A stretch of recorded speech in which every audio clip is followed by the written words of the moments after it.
Assalamualaikum warahmatullahi wabarakatuh. Salam sejahtera untuk kita semua. Kita bertemu lagi di kelas pendidikan kewarganegaraan dari Salsabil Homeschooling. Di sini kita akan ngebahas tentang agenda kita, yaitu bangsa religius. Nah, bangsa Indonesia dikenal memang merupakan bangsa yang religius. Bukti-bukti ketakwaan kepada Tuhan Yang Maha Esa sudah sejak lama menjadi tradisi dari bangsa Indonesia. Berbagai aliran kepercayaan terhadap Tuhan Yang Maha Esa dan agama tumbuh dan berkembang di wilayah Indonesia. Tradisi keagamaan dan artefak peninggalan masa lalu yang cukup banyak untuk menjadikan bukti bahwa bangsa Indonesia merupakan bangsa yang religius. Nah, salah satu dari bukti tersebut yaitu adalah Candi Prambanan, Candi Borobudur yang merupakan agama yang tertua di Indonesia. Nah, Candi Prambanan sampai saat ini belum dapat dipastikan kapan candi ini dibangun dan atas perintah siapa. Namun kuat dugaan bahwa Candi Prambanan dibangun sekitar pertengahan abad ke-9 oleh raja dari Wangsa Sanjaya, yaitu Raja Balitung Mahasambu. Patut diketahui juga memang kita mengetahui kalau Candi Prambanan ini dibangun oleh atas instruksi dari Roro Jonggrang kepada Bandung Bondowoso, yaitu ya legenda yang kita kenal saat ini. Namun dari catatan sejarah bahwasanya Candi Prambanan dibangun sekitar pertengahan abad ke-9 oleh raja dari Wangsa Sanjaya, yaitu Raja Balitung Mahasambu. Nah, Prambanan didasarkan juga pada isi prasasti si warga yang ditemukan di sekitar Prambanan dan saat ini tersimpan di Museum Nasional di Jakarta. Prasasti berangka tahun 778 Saka atau pada tahun 856 Masehi ini ditulis pada masa pemerintahan Rakai Pikatan.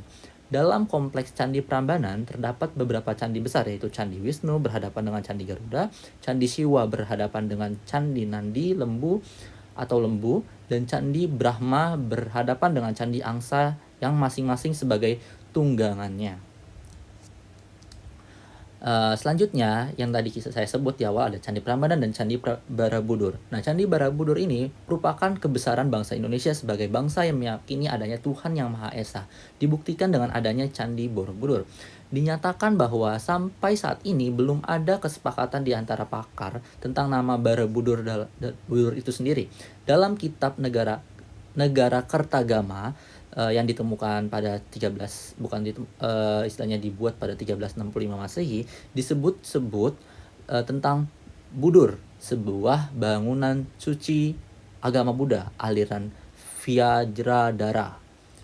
Menurut Kasparis dalam Prasasti Sri Kahulunan 842 Masehi dinyatakan tentang kaulan I Bumi Sambara. Berdasarkan hal itu pula ia berpendapat bahwa Borobudur merupakan tempat pemujaan Bumi Sambara.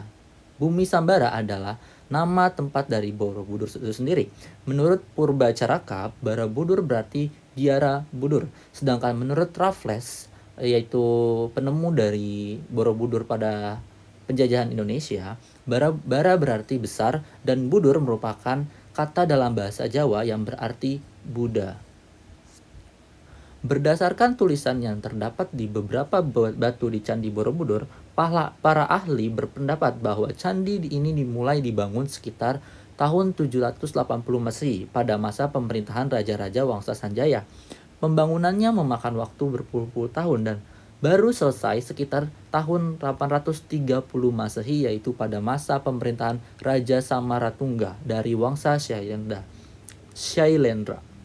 Konon arsitek candi yang maha besar ini bernama Gunadarma. Namun belum didapatkan informasi tertulis tentang tokoh ini. Pada tahun 950 Masehi, Candi Borobudur terkubur oleh lava letusan gunung berapi dan baru ditemukan kembali hampir 1000 tahun kemudian, tepatnya pada tahun 1814 yang saya sebutkan, ditemukan oleh atas jasa Sir Thomas Stamford Raffles, atau yang kita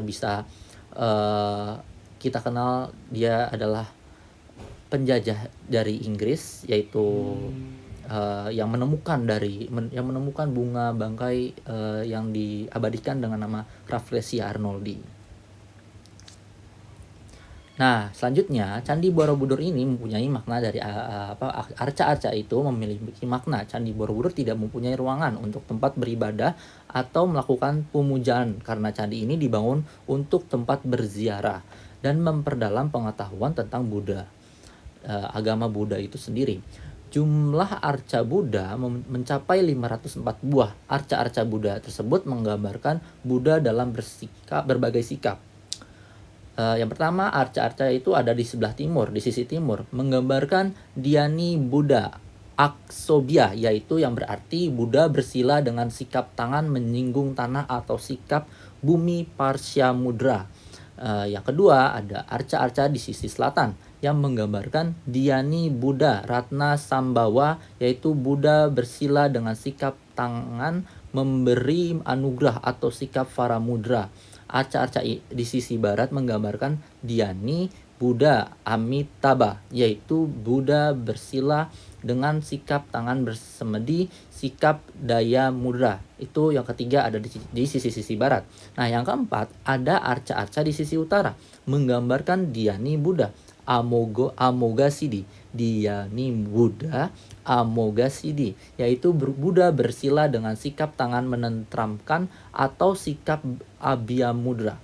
Nah, yang kelima ada arca-arca di puncak dari candi itu sendiri yang menggambarkan Dhyani Buddha Vairoshana. Ya, saya ulangi lagi, Dhyani Buddha Vairoshana, yaitu Buddha bersila dengan sikap tangan mengajar, ibu jari dan telunjuk bersentuhan dan ketiga jari lain terangkat atau sikap Vitarka Mudra. Sikap Vitarka Mudra. Nah, itu yang kelima yang ada di puncak. Nah, arca-arca diundangkan, ada sendiri arca-arca yang diundangkan lingkaran menggambarkan Dhyani Buddha Vairoshana, yaitu Buddha bersila dengan sikap tangan mewejangkan ajaran atau sikap Dharma Cakra Mudra. Nah, oke, di sini aku Kak Iqbal sebagai pengajar PPKN kali ini akan membahas cuma sampai di Candi Borobudur. Sebenarnya candi dari agama Buddha itu sendiri ada banyak ya. Maksudnya ada candi yang di Klaten, ada candi yang lain, dan juga selanjutnya akan dibahas oleh Kak Fardan yang akan membahas candi-candi tersebut dan masjid tentunya, yang ajaran Islam lainnya yang ada di Indonesia ini. Bagaimana proses dari bangsa yang religius ini, yaitu ya ditemukan tempat-tempat peribadatan seperti itu. Oke, sampai saat ini sampai sini dulu pertemuan kita. Selanjutnya akan dibahas oleh Kak Fardan. Terima kasih.